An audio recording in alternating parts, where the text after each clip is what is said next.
पश्चिम बंगाल में हार के बाद ममता बनर्जी का बड़ा बयान सामने आया। ममता बनर्जी का इस्तीफा देने से इनकार। मैं राजभवन जाकर इस्तीफा नहीं दूंगी। उन्होंने कहा कि मेरे इस्तीफे का सवाल ही नहीं बनता है। ये बड़ी खबर आपको हम बता रहे हैं, इस वक्त की अहम जानकारी सुनवाते हैं आपको। কেন কিসের জন্য আমরা তো হারিয়ে নিয়ে যাব, হারলে আমি যদি শপথ নিতে যেতাম তাহলে আমি রেজিগনেশনটা করতাম। এখন তো কোশ্চেন ডাজন্ট অ্যারাইজ। কেন কিসের জন্য আমরা তো হারিয়ে নিয়ে যাব, হারলে আমি যদি শপথ নিতে যেতাম তাহলে আমি রেজিগনেশনটা করতাম। এখন তো কোশ্চেন ডাজন্ট অ্যারাইজ।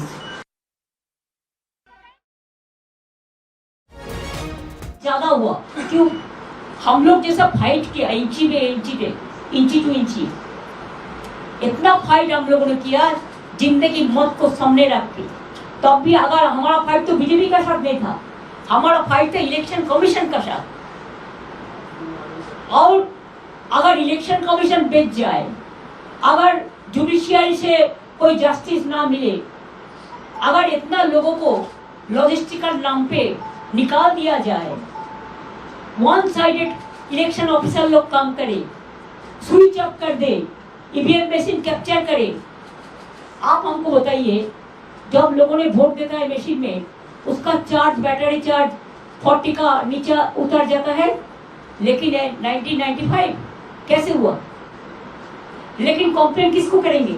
वो तो पूरा परचेज है ना, सेलेबल कमोडिटीज। यही हुआ बंगाल में।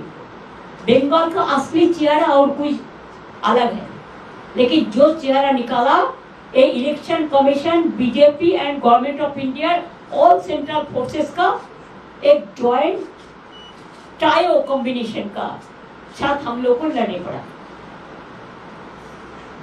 পরবর্তী পদক্ষেপ কি থাকবে? এটা আমরা পার্টি থেকে রাজভবন যাবে।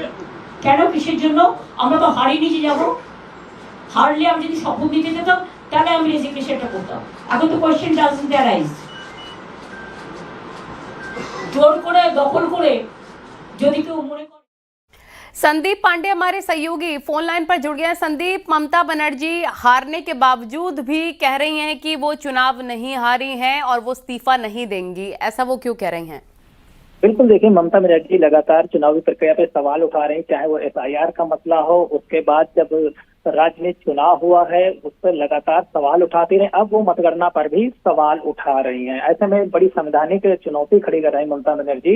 हालांकि भारतीय जनता पार्टी अपने शपथ समारोह को लेकर तैयारी कर रही है। केंद्रीय गृह मंत्री अमित शाह को ऑब्जर्वर बनाया गया है। वहां बंगाल का जल्द ही विधायक दलों के साथ, विधायकों के साथ वो बैठक करेंगे और बैठक के बाद बीजेपी अपना नेता चुनेगी कि कौन बंगाल में मुख्यमंत्री होगा। और 9 मई को शपथ ग्रहण समारोह की तैयारियां वहां तेज कर दी गई। हालांकि ममता बनर्जी ने कह दिया है साफ साफ कि वो इस्तीफा नहीं देंगी और पूरी मतगणना जो हुई है उससे सवाल उठाया, इसी पे भी गंभीर आरोप लगाए। हालांकि ममता बनर्जी लगातार आरोप लगा रही हैं, जिसको लेके वो कोर्ट से लेकर, हाई कोर्ट से लेकर सुप्रीम कोर्ट तक तमाम चुनावी प्रक्रिया पे सवाल उठा चुकी है, लेकिन उससे राहत ममता बनर्जी को नहीं मिली।